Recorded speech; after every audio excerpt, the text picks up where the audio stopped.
하천, 강, 바다에서 사람이나 물건 등을 태우거나 운반하면서 발생하는 유도선 안전사고. 1987년 6월 해금강 유역에서 발생한 사고로 총 36명이 사망하는 피해가 있었고, 충북 단양에서는 정원 추가로 인한 화재로 29명이 목숨을 잃기도 했습니다.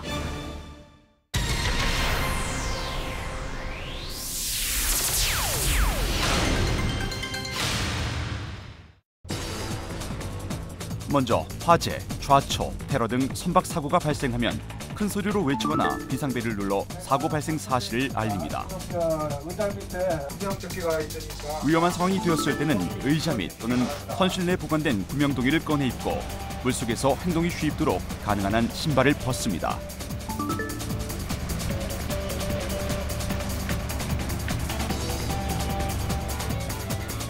선박 내에 화재가 발생했을 때는 우선 소화기를 이용해 불을 끄고, 화재로 인한 질식 사고를 막기 위해 선박에 비치된 도끼 등의 장비로 창문을 깬 후 환기를 시킵니다.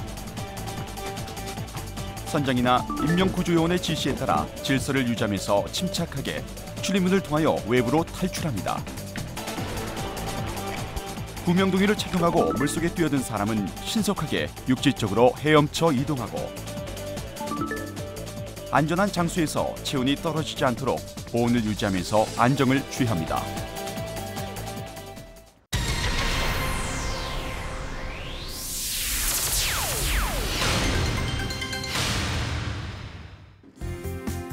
사고가 난 배에서 무사히 탈출하기 전 우리의 생명을 지키기 위해 어떤 것들을 꼭 챙겨야 하는지 지금부터 알아봅니다. 먼저 응급 상황을 대비해 응급처치용 의약품 및 의료 도구를 챙기고, 생존을 위해 식료품은 딱딱한 사탕이나 육포 및 통조림류를 우선으로 챙깁니다. 그 밖에 낚시 도구, 칼, 담요와 모포 등의 생활 도구와 라디오, 거울, 손전 등 신호탄, 국제 조난용 신호기 등 신호 부품을 챙깁니다.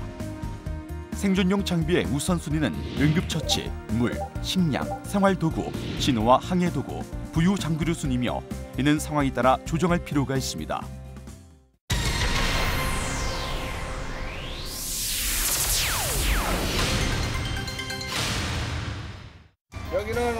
여기는 자초됐습니다. 생존용 물품을 준비한 후 아직 시간이 있다면 조난 신호를 통해 구조 요청을 하는 것이 좋습니다. 구조 신호를 보낼 때는 배의 이동, 조난 인원, 현 위치, 조난 상황, 필요한 도움의 종류 등의 구체적인 내용이 포함되어야 합니다.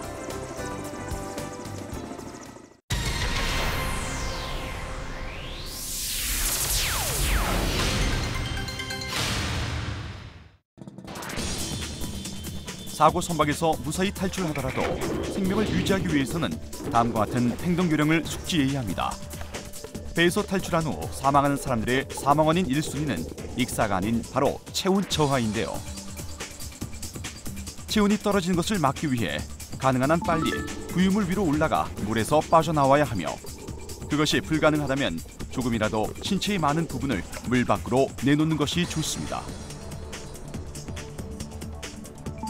물속에서의 활동은 최소한으로 자제해야 하며, 그렇지 않으면 신체의 열을 더 빨리 빼앗겨 위험해질 수 있습니다. 물속에서는 양팔을 서로 껴서 다리를 올려 당기는 것이 좋습니다.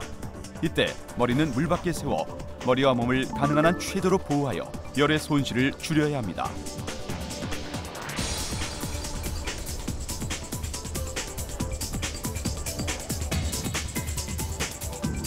여러 명이 함께 있을 때는 서로 껴안는 것이 효과적이며, 머리는 물 밖에 내놓고 몸의 접촉 부위를 최대로 하여 팔로 옆 사람의 구명통이를 껴안습니다.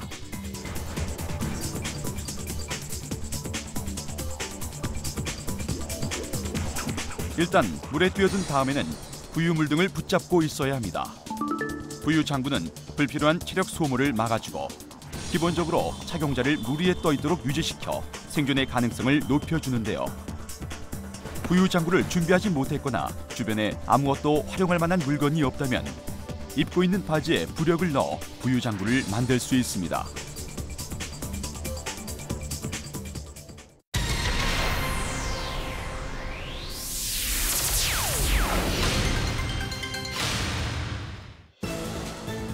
다음은 구조를 위한 행동 요령입니다. 먼저 조난당했을 때는 그 위치에 머무르는 것이 가장 좋습니다. 그리고 긴급 조난 신호를 보냅니다. 표류 중에 비행기나 배가 발견되면 조명탄이나 로켓, 연막탄, 신호기 또는 거울 등으로 구조 신호를 보내 자신의 존재를 알려야 합니다. 로켓은 36km, 손에 드는 조명은 9km 정도에서까지 보이기 때문에 야간에 사고가 발생했을 경우 신호수단으로 효과적입니다. 하지만 이러한 시각적 신호는 날씨와 대기 상태에 따라 그 효용성이 많이 좌우되며 때때로 관측되기 어려울 수도 있는데요. 날씨가 맑고 구조팀이 인근에 있다면 셔츠나 돛을 흔들거나 물장구를 치는 방법 등으로 자신의 존재를 알릴 수 있습니다. 자칫 사고가 발생하면 큰 인명피해로 이어지는 유도선 사고. 사전에 안전사고 예방수칙을 준수하는 것이 무엇보다 중요한데요. 철저한 대비와 훈련만이 사고를 최소화하고 소중한 생명과 지산을 지킬 수 있습니다.